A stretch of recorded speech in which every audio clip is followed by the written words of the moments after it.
¿Listo? Entonces, Salmos 118, 17, también en unos momentos va a salir allí en la pantalla, en unos instantes. Muy bien, la idea es que ninguno se quede sin estar mirando el pasaje, ¿sí? Porque es que eso nos ubica mucho.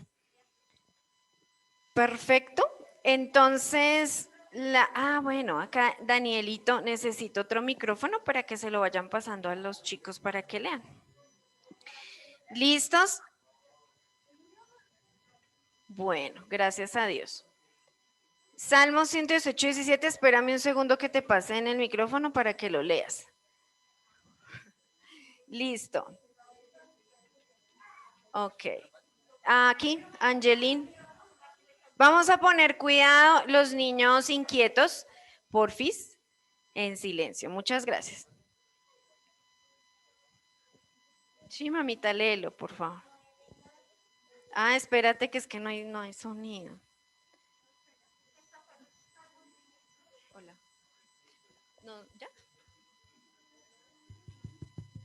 Te toca hablar súper duro. O sea, eso, ya.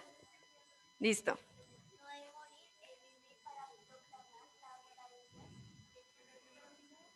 Bueno, no sé si escuchar.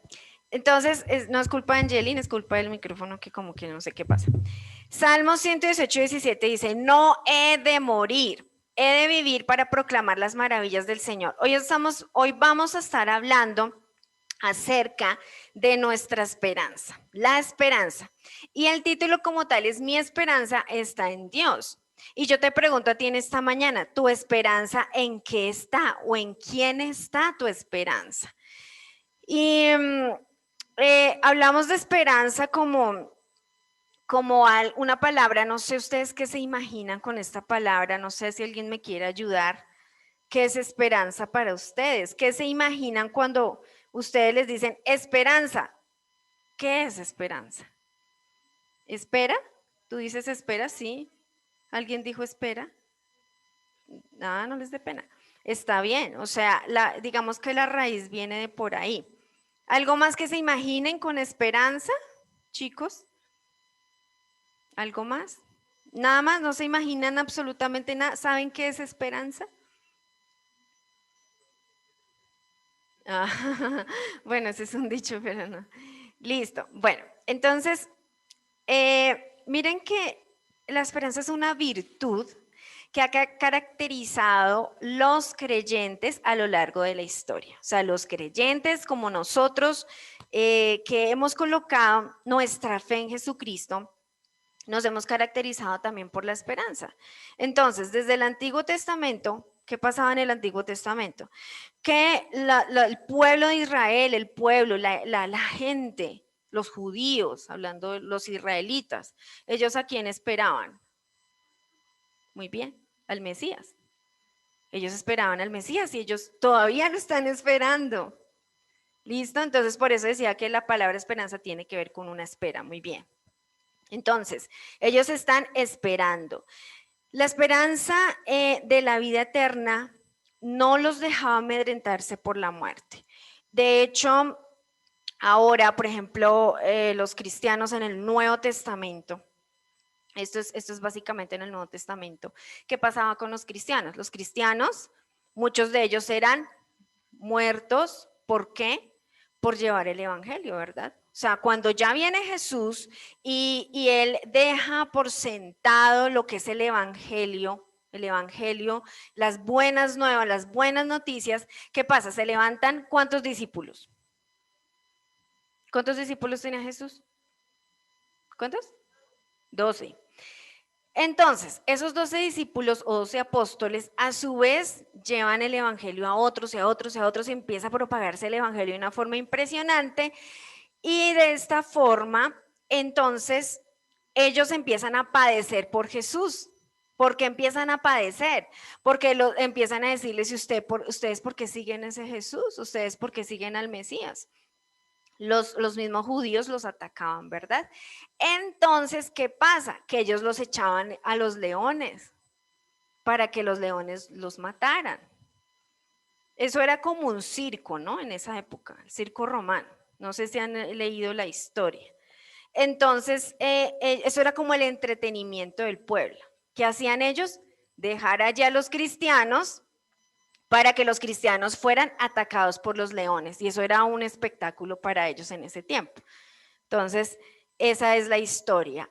Y lo impresionante aquí es que los cristianos no se amedrentaban, no se quedaban como, ay, no, nos van a matar. No, ellos estaban alegres porque habían padecido por Jesús y porque habían llevado el nombre de Dios en alto. ¿A ustedes les parece eso normal? Samuel dice que no, eso no es muy normal. ¿Por qué? Porque resulta que era tanta la esperanza en el corazón de cada creyente que a ellos no les daba miedo morir. Era tanta su fe, su convicción de Jesús, acerca de Jesús, que a ellos no les daba miedo. Entonces, los creyentes, por ejemplo, pensemos hace 30 años, acá en Colombia, por ejemplo, en Colombia ha habido mucha persecución. ¿Persecución qué es? Pues que los persiguen, voy a utilizar la misma palabra, los persiguen diferentes grupos sectarios o lo que sea para acabar con la fe de ese grupo, en este caso de los cristianos. Entonces, ¿qué pasaba? Que ellos tampoco le tenían miedo a esto. Por ejemplo, en Boyacá, cuenta una historia, bueno, hay muchas historias de persecución acá en Colombia, pero mataron a un pastor, lo decapitaron y con su cabeza empezaron a jugar fútbol. Eso sucedió acá en Colombia, en Boyacá, hace unos cuantos años. Y otras tantas historias donde acá se hicieron cosas contra los siervos de Dios muy, muy fuertes, muy terribles. Pero en China sigue pasando. En China es un país que comunista, pues de religión comunista, porque ya lo vamos a ver, eso es una religión también. Y ellos no creen en Dios, entonces van en contra de todo lo que es la fe. Y entonces lo que hacen es atacar al cristianismo, matan pastores, matan siervos de Dios. Miren que yo leía un libro hace un tiempo y personas, chicos como de la edad de ustedes, estamos hablando de 13, 14, 15 años, 16 años, van y predican a la edad de ustedes y no les da miedo, no les da temor, los torturan, les hacen cosas terribles, pero a ellos no les importa. ¿Por qué? Tienen una esperanza. Ahora, estaba leyendo otro libro que también habla acerca de toda esta persecución que fue en Rusia hace 50 años, tal vez, y pasaba igual. Mataban a los cristianos, los torturaban, les quitaban las uñas, les arrancaban el pelo, les hacían una cantidad de cosas porque eran predicadores de la palabra de Dios. Pero de alguna forma muy impresionante, ellos seguían predicando, no le tenían temor a esto, a sus agresores, a sus opresores, antes los amaban y los ganaban para Jesús. Esto es lo que hace el amor de Dios y esto es lo que hace un corazón que tiene esperanza en Dios. Entonces, hoy se promocionan noticias. Nosotros estamos rodeados y todo el tiempo nos bombardean con noticias que quieren matar la esperanza. Por ejemplo, que en 30 años, creo que eso lo han oído, ya no habrá agua. Más o menos en 30 años ya no va a haber agua. Y bueno, yo no estoy diciendo que eso sea mentira. Sí, según los estudios, seguramente así va a ser. Pero eso que es una noticia desesperanzadora. Uy, ya no van a haber recursos en tanto tiempo. Dice que los recursos naturales en general se van a agotar en el 2030. Entonces son cosas que uno dice, ¿y entonces qué van a hacer las otras generaciones, ustedes, por ejemplo? Que son mucho más jóvenes que nosotros o que de mí. Entonces, terrible. Por ejemplo, la vacuna. Supuestamente que la vacuna no será eficaz, esa vacuna que están colocando, para las otras variantes, ¿cierto? Las otras, eso tiene otro nombre. Entonces, terrible porque todo esto genera desesperanza en el pueblo, en la gente en general. Como que decimos, ¿y ahora qué va a pasar con nosotros? ¿Ahora qué va a pasar con los niños? Por eso hay gente que no quiere tener hijos por esta razón. Dice, no, no, no, mejor no tengamos hijos porque esto va a ser terrible en unos años. Vamos a mirar un video Danielito, ayúdame. Y aquí vamos a tener un reflejo de un cuadro desesperanzador. ¿Listo?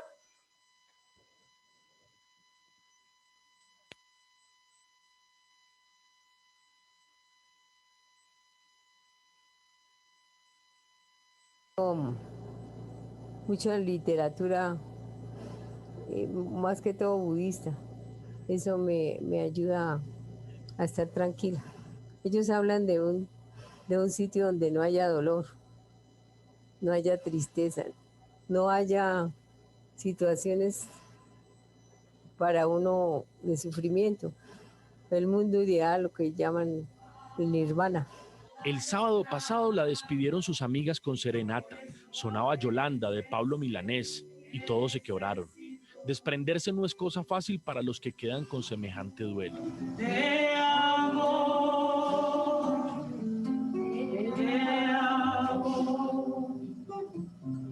eternamente te amo. Yolanda es atea, librepensadora, rebelde, una mujer sin dramas, un roble que ya se va. Será la paciente 124 en... La noticia es más larga, pero pues no. Bueno, esta es una señora, yo creo que vieron la noticia algunos, los que ven noticias. Creo que nadie, no sé. Sí, es aburrido, yo a la de ustedes no, tampoco lo hacía. Entonces resulta que esta señora decidió aplicarse la eutanasia porque estaba sufriendo. ¿Saben qué es la eutanasia, muchachos? Ok, listo. Entonces ella dijo, no, yo no quiero vivir más, y como decía allí, en un cuerpo que ya no sirve. Y sí, seguramente sus dolores eran muy fuertes, estaba sufriendo bastante. Pero si ustedes ven la persona que está al lado de ella, creo que es una hija, y la señora lo que hace, pues está desconsoladísima, llorando. Ella dice, no, yo antes de eso, de esa parte, habla que estaba con sus hijas y le decía, no, pues fuerza, tengan mucha fuerza porque pues esto va a pasar. ¿Qué ocurre? Dice allí, me llamó la atención algo, y es que la señora viene de una corriente comunista. Los comunistas piensan, esto no me lo inventé, o sea, esto lo pueden ustedes investigar. Ellos piensan que este cuerpo es materia y la materia, por lo tanto, queda ahí y no pasa nada. Dios dice en su palabra que Él nos creó espíritu, alma y cuerpo, ¿cierto que sí? Entonces, ¿qué pasa? Que nosotros no solo somos materia, no solo somos un cuerpo, nosotros somos espíritu y alma. Entonces esta señora, a pesar de que pensaba esa situación, y ustedes vieron, pues ella dice ahí que es atea y bueno, todo el tema. Entonces, a pesar de eso, ella buscó en la literatura budista algo que le diera paz. ¿Por qué? Porque sí se supone que ella es materia y ya, y ahí queda.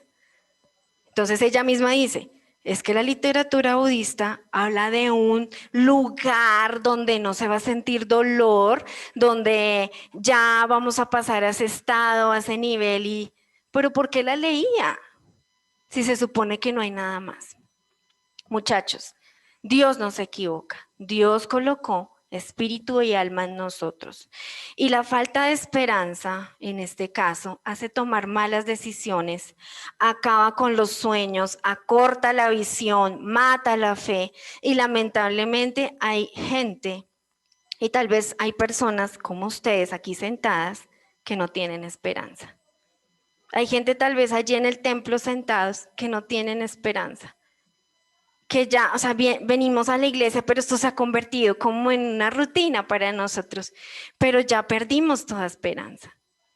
Y se los decimos a ustedes porque nosotros hemos conocido casos últimamente donde adolescentes y jóvenes de la edad de ustedes no tienen esperanza y viven por vivir, porque ya les tocó vivir así. Entonces, esto es grave. Ahora, ¿qué es la esperanza? Entonces, después de todo esto, ya que algunos dijeron, bueno, es esperar en algo, Pero la esperanza es, o más bien algunos entienden la esperanza como una ilusión, un pensamiento positivo. Algunos nos han infundado esto, ¿no? Pensamiento positivo, piensa positivo, piensa que todo te va a salir. Pero la esperanza no es eso. Entonces, según la Biblia, es una expectativa segura. O sea, tú estás esperando, pero tienes la seguridad, una firme convicción, porque tu esperanza está en Dios. Ustedes saben, muchachos, Dios es inamovible. Dios nunca cambia. Su carácter, su esencia nunca cambia. Por eso podemos esperar en Él. Yo no puedo confiar en cualquiera por allí. ¿Por qué? Porque nosotros los seres humanos somos mutables. Cambiamos con cualquier cosa. Un día amanecemos de buen genio y otro día no queremos que nos miren. No sé si les pasa a ustedes o solamente a mí. Entonces, ¿qué pasa? Que eso hace que no seamos fiables. No somos fiables. Por ejemplo, un adolescente tiende más a ser así. Sus estados de ánimo varían bastante. Y eso hace definitivamente que no seamos fiables. Lo único fiable es Dios y su palabra. Hebreos 11:1, búsquenlo por favor. Hebreos 11:1.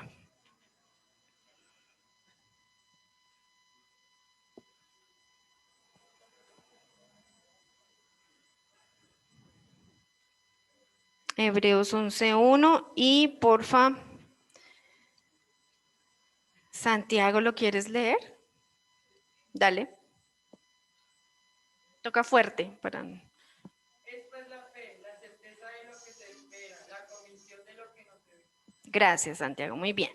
Entonces, dice, la fe es la certeza, leyó allí Santiago, de lo que se espera, la convicción de lo que no se ve. Entonces, aquí tengo otra versión que dice, ahora bien, la fe es la garantía de lo que se espera, la certeza de lo que no se ve. O sea, la fe es una garantía, muchachos. La fe es algo, una seguridad que a ti te da de que Dios va a responderte, de que Dios va a obrar en tu vida.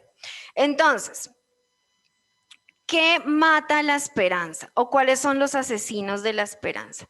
En primer lugar, ignorar las promesas de Dios. Cuando tú y yo ignoramos la palabra de Dios, cuando tú y yo no sabemos qué dice la palabra de Dios, estamos ignorándola y por lo tanto se convierte en algo que va a matar tu esperanza, porque tú estás todo el tiempo escuchando noticias malas, porque tal vez en tu casa hay problemas y tú todo el tiempo estás pensando que nunca van a salir de esa situación. Entonces, ¿eso qué produce? Que tú ignores, o más bien, que tú tengas desesperanza porque estás ignorando la palabra de Dios. ¿Qué dice la Biblia? Miren, Jeremías 29:11, búsquenlo, Jeremías 29:11.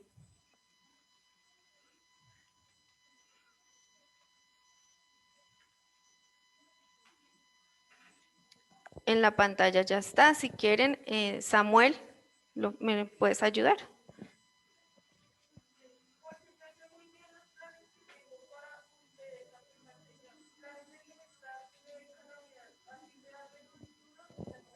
Gracias. Mira que dice allí, yo sé los planes que tengo para ustedes. ¿Cuáles son los planes de Dios para tu vida? Dice que son unos planes de bienestar y no de calamidad.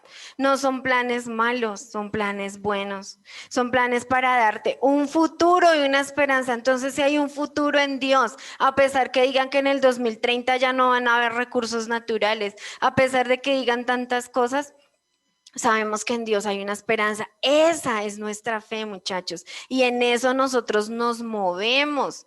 Y tú y yo debemos movernos en esa fe, en su palabra. Tú no te puedes mover en lo que todo el tiempo esas malas noticias, sino que tú debes creer y tener esperanza en el Señor. Tal vez tú dices, ¿qué va a ser de mí? ¿Será que voy a poder ir a la universidad? ¿Será que me va a salir un cupo? ¿Será que mis papás no se van a tener trabajo, ¿será que me van a poder pagar? Bueno, uno piensa tantas cosas, no sé qué otras cosas piensen ustedes, pero sí es importante entender, Dios nos da esperanza. Él nos da esperanza, nuestra esperanza está fuerte en el Señor Jesucristo, se esfuerza o es fuerte en el Señor Jesucristo. Cuando nos conectamos con la palabra de Dios, estamos conectados con buenos pensamientos y por eso es tan importante levantar la palabra de Dios en alto, que nuestras Biblias sean relevantes. Entonces, la Biblia, muchachos, no es para dejarla guardadita, ¿cierto? No es para dejarla ya metida en la mesa de noche y solamente la saca el domingo y eso, porque hay unos que ni siquiera la traen el domingo. Ahí está el problema, muchachos, que a veces no le tenemos relevancia a la palabra de Dios, que para nosotros no es importante. Y si no es importante para ti, ¿cómo vas a conocer las promesas de Dios? ¿Cómo vas a conocer lo que Dios tiene, sus pensamientos para tu vida? Va a ser muy difícil hacerlo. ¿Listo? Bueno, sigamos. El segundo enemigo o el segundo asesino, lo pusimos así para que suene más trágico, de la esperanza es la duda. La duda, el estar dudando, ay, ¿será que Dios sí me quiere bendecir? ¿Será que Dios sí me escucha? ¿Será que Dios sí está aquí pendiente de los seres humanos o no? A veces pensamos esas cosas. Entonces, miren, lo que pasa es que aquí el dudar no es que sea malo, ¿saben? El problema es cuando nuestra duda empieza a crecer y no la llevamos a Dios. Ese es el problema. Dudar no es igual a no creer. O sea, tú puedes creer, tú puedes tener fe, pero dudas ciertas cosas en tu corazón. Tal vez todo creyente en algún momento ha dudado y esta duda, lo malo es como abrazarla y hacerla crecer. Eso es lo malo. Busquen Marcos 9, 21 al 24. Marcos 9. Marcos 9, 21 al 24.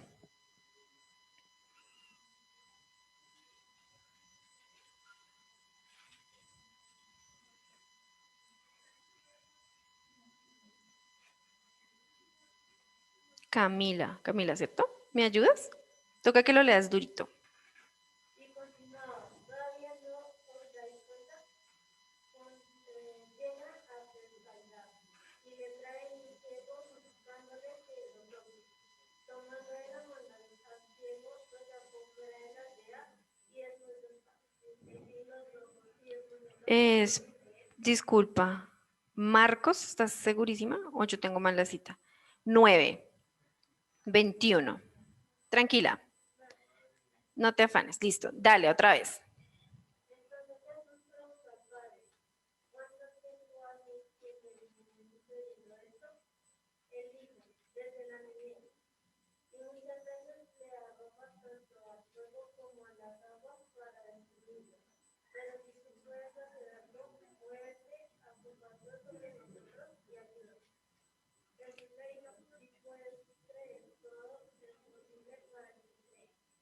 Ok.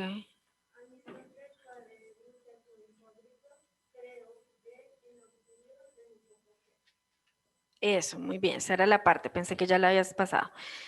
Entonces dice, creo, yo en esta versión dice, sí creo, pero entonces dice, ten compasión. Sí creo, exclamó, ayúdame en mi poca fe. O sea que el papá del muchacho necesitaba que su hijo fuera sano, necesitaba la sanidad, pero ¿qué pasaba? Que tenía algo de duda de que su hijo fuera sano. Y es que tal vez eso pasa en las situaciones en las cuales las personas han vivido durante mucho tiempo con alguna enfermedad, con algún problema, con alguna situación difícil. Entonces dicen, ¿será que Dios sí puede hacer algo conmigo? ¿Será que Dios sí me puede ayudar? ¿Será que Dios sí me puede sanar? ¿Será que Dios sí puede hacer el milagro? Y eso puede llegar a pasar. Pero ¿qué pasó con este señor? Él no le dijo, no le escondió eso a Jesús.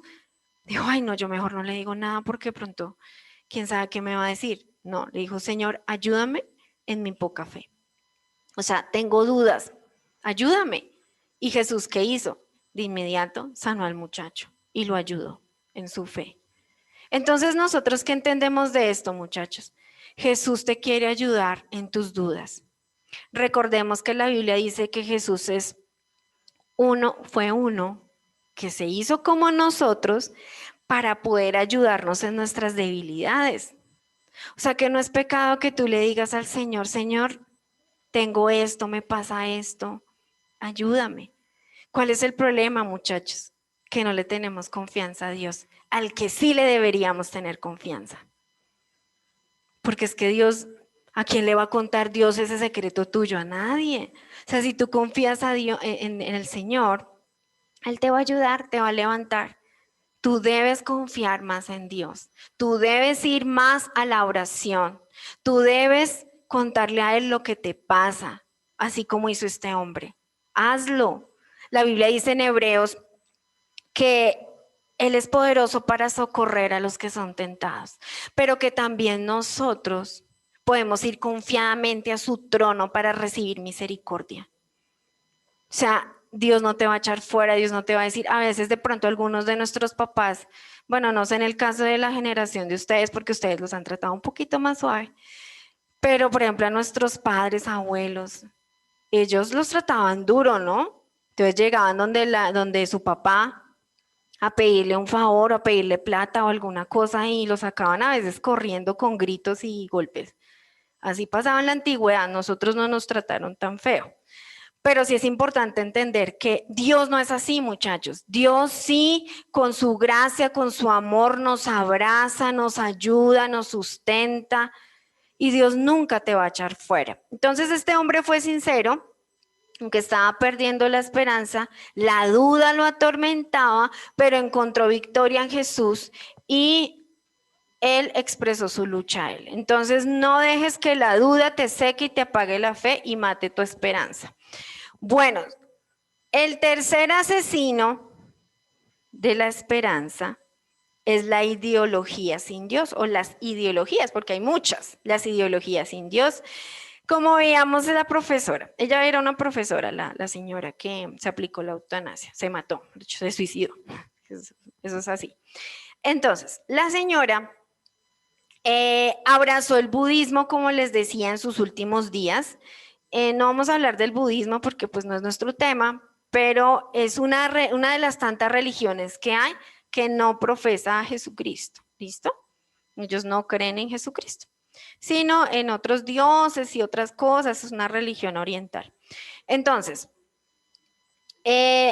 miren que, ¿por qué lo hizo? Ahorita les explicaba esto, ¿no? O sea, que su religión, que era el comunismo, en ella no halló la paz que ella necesitaba en sus últimos días. Ella se consideraba atea, o sea, no creía en absoluto en Dios y atacaba todo lo de Dios.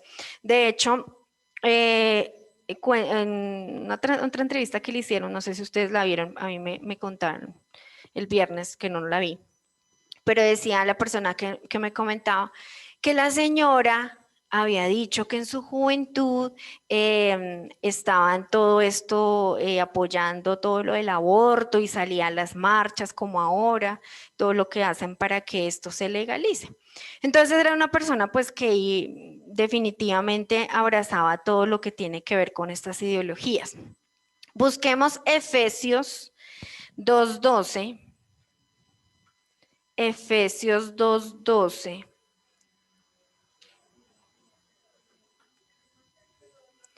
Y quisiera, Nicolás, ¿está durmiendo? ¿Estás escuchando? ¿Estás con sueño? Ok. Bueno, listo. Entonces le voy a pedir el favor. Estefanía, ¿lo quieres leer? Si quieres, en la pantalla también está. Recuerden que en ese entonces ustedes estaban separados de Cristo, excluidos de la ciudadanía de Israel y ajenos a los pactos de la promesa, sin esperanza y sin Dios en el mundo. Gracias, Estefanía. Entonces, miren, ahí dice, Recuerden que en ese entonces ustedes estaban separados de Cristo. ¿Qué pasaba cuando estábamos separados de Cristo?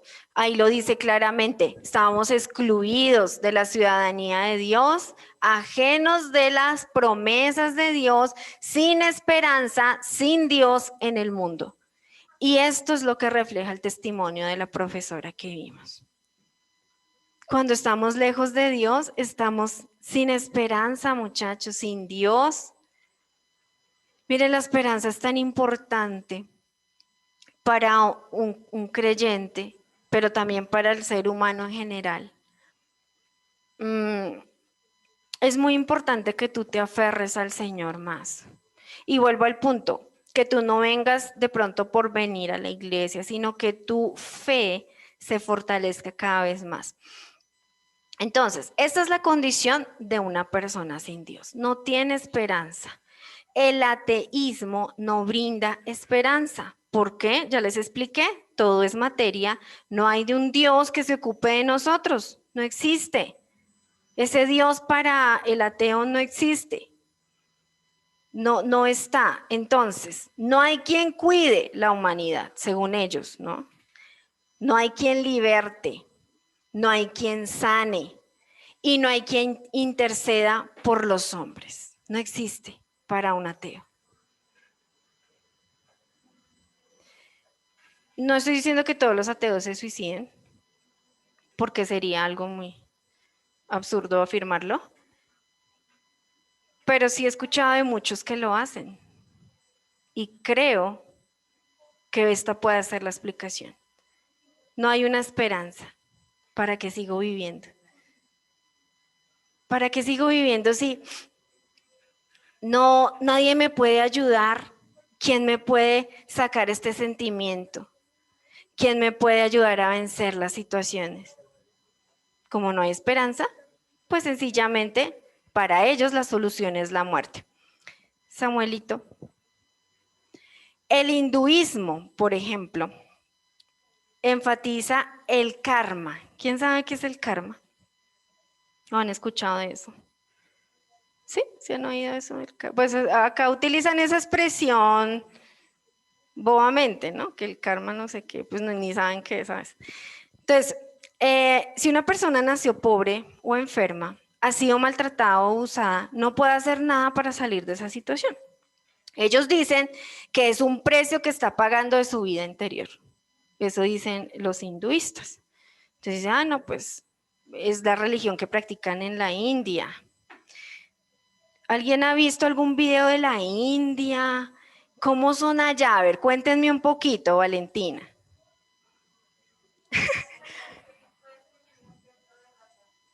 Ajá. Un templo de ratas. Adoran a las ratas. Para ellos las ratas son sagradas. Entonces las dejan allí vivir con ellos. De hecho, pues las adoran y de hecho, bueno, ustedes saben que esos animalitos son súper sucios y pues hay muchas enfermedades allá debido a esa situación. ¿Tú qué has visto? Tienen muchos dioses, correcto, esa es otra de las características de ellos. Hay mucha suciedad, no hay como, no sé debido a que, o sea, sí, es algo cultural, que es lo que estamos viendo, pero sí vieron que, creo que allá, no sé si estoy equivocada, me corrige el que sepa, pero creo que allá se propagó lo del hongo negro, ¿sí? Pero es debido a eso, a su suciedad, a cómo viven, a su cultura, a lo de las ratas, a bueno, esa cantidad de cosas que pasan allá. Entonces, ¿qué pasa? Este tipo de pensamiento hace creer que no se puede avanzar, no se puede estudiar, no se puede tener buena salud. En definitiva, todo lo contrario a lo que dice la palabra de Dios en 3 de Juan 2. En 3 de Juan 2 dice, yo deseo que tú seas prosperado en todas las cosas, que tengas salud. Eso dice la Biblia. Entonces, estos pensamientos van contrarios a la palabra y todo esto apaga la fe, apaga la esperanza.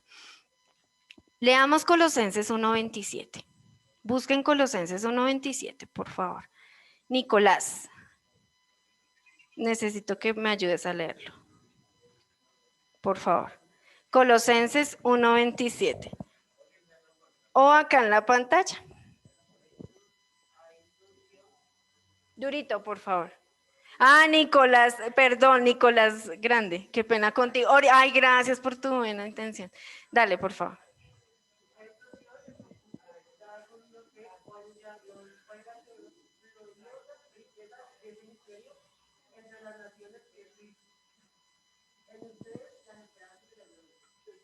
Ok, gracias, Nicolás. Entonces dice, a esto se propuso dar a conocer cuál es la gloriosa riqueza. Entonces, ¿cuál es nuestra esperanza de gloria, muchachos? ¿Oído acá? Jesucristo. Jesucristo es nuestra esperanza. Les decía, en el Antiguo Testamento se esperaba a un Mesías. Nosotros ahora esperamos su segunda venida. Él es nuestra esperanza. Entonces, la verdadera esperanza la podemos obtener cuando Cristo está en nosotros. Una esperanza de vida, pero sobre todo para la vida eterna. O sea, la esperanza, chicas, pónganme atención, la esperanza es para este tiempo, pero la esperanza también es para la eternidad. Recuerda, cuando tú mueras, hay algo más según la Biblia. Hay algo más. Cuando tú despiertes en el otro lugar, vas a saber que si pusiste tu fe, tu confianza en Jesús, tú vas a estar en ese lugar disfrutando de la presencia de Dios. Y es muy importante que lo entendamos, sobre todo para la vida eterna. Allí estaremos con el Señor. Entonces, vamos a ver unas cositas para terminar. Los frutos de la esperanza. ¿Listo? ¿Cuáles son los frutos de la esperanza? En primer lugar, alegría y paz. Cuando tú pones tu esperanza en Jesús, eso te va a traer a ti alegría. Vas a estar contento, vas a estar feliz. Eso es lo que produce Dios. Un gozo indescriptible, una paz indescriptible. Romanos 15:13. Romanos 15:13.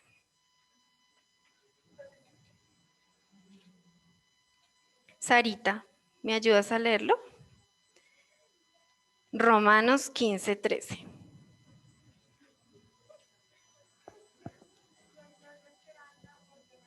Toca más duro, mamita.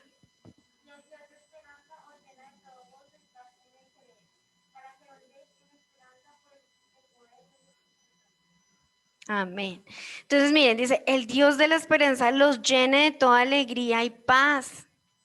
A ustedes que creen en Él, que rebosen en la esperanza, en el poder del Espíritu Santo. Entonces nosotros tenemos esperanza porque Jesucristo vive en nosotros, pero más allá de la esperanza hay alegría, hay paz. Aquellos que tienen esperanza, mira, es indescriptible, como yo les decía hace un momento, esos cristianos que fueron flagelados, torturados, ellos seguían teniendo esperanza.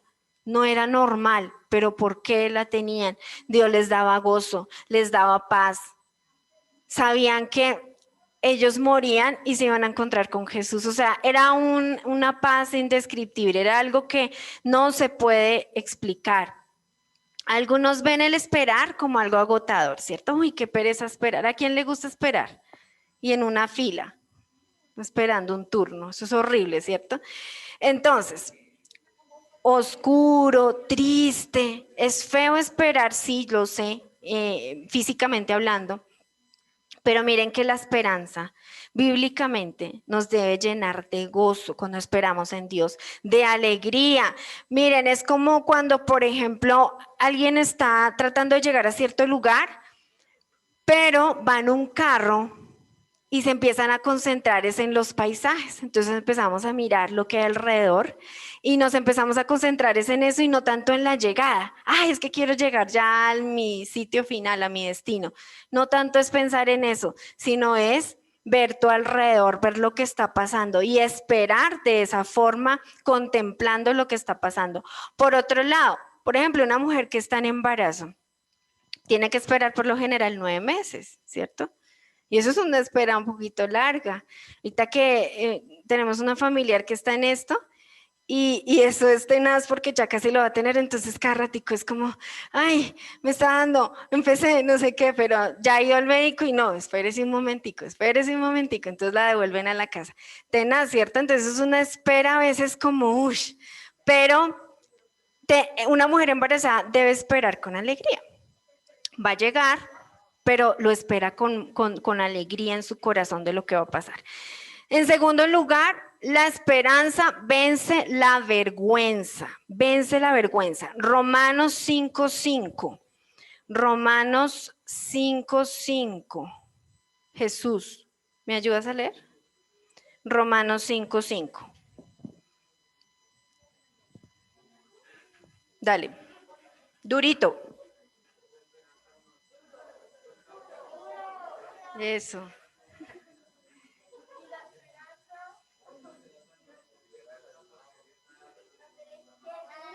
No, espera, de verdad no se te oye. Quítate el tapabocas y le, un momentico y ya.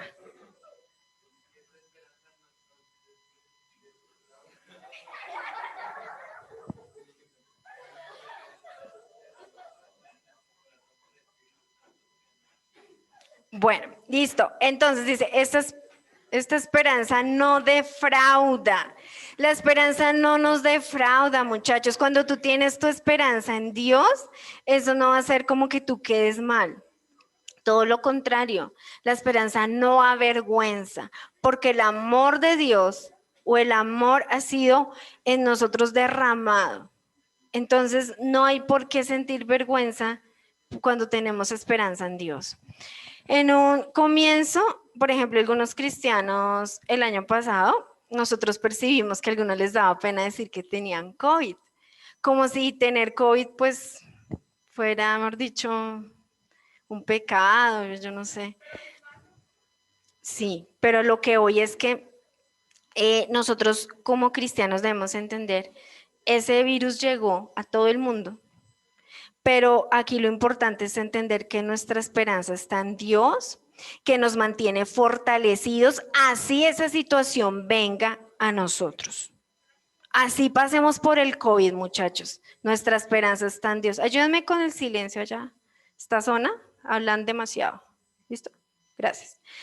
Entonces, si nosotros entendemos esto, que a pesar de las pruebas, a pesar de las luchas, a pesar de que vengan situaciones como el COVID, Dios está con nosotros, nuestra esperanza no va a ser defraudada.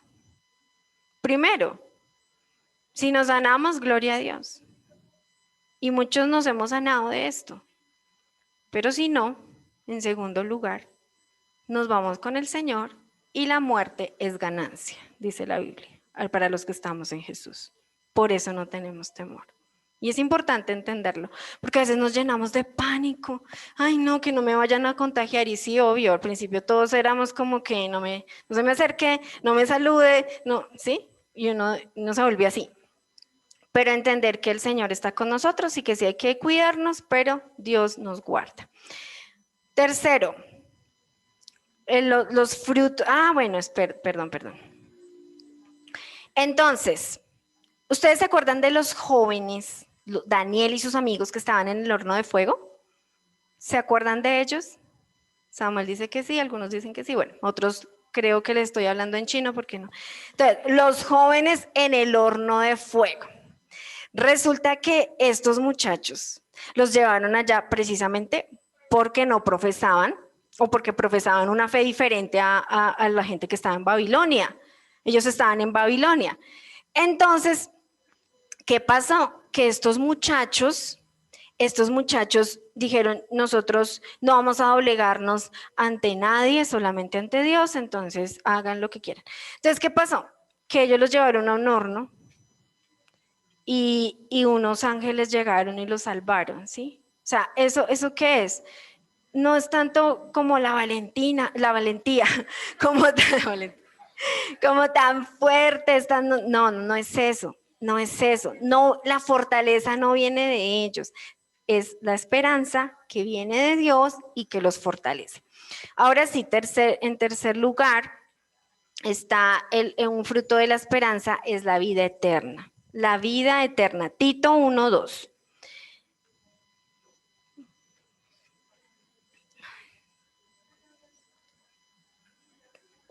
Tito 1:2.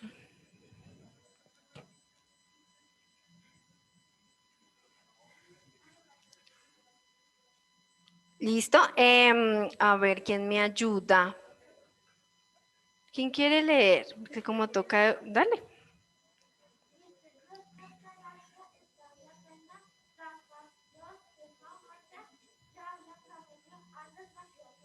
Muy bien, uy, súper bien. Entonces, mira, nuestra esperanza es la vida eterna. ¿Se dan cuenta? Nuestra esperanza está allí, la cual Dios, que no miente, ya había prometido. Desde antes Dios ya había prometido esto, la vida eterna para nosotros. Tenemos esperanza para esta vida. Debemos ser gente que tenemos sueños, visiones, grandes proyectos. Sabemos que Dios puede hacer maravillas. Pero ante todo entendemos que nuestra esperanza mayor está en la vida. ¿La vida qué? Eterna. Muy bien, la vida eterna. Vamos a finalizar con este verso. Primera de Tesalonicenses 4:13.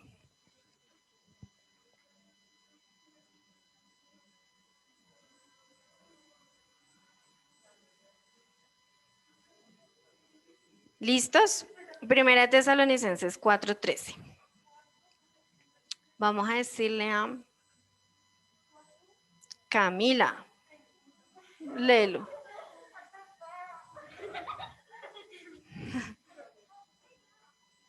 Ya.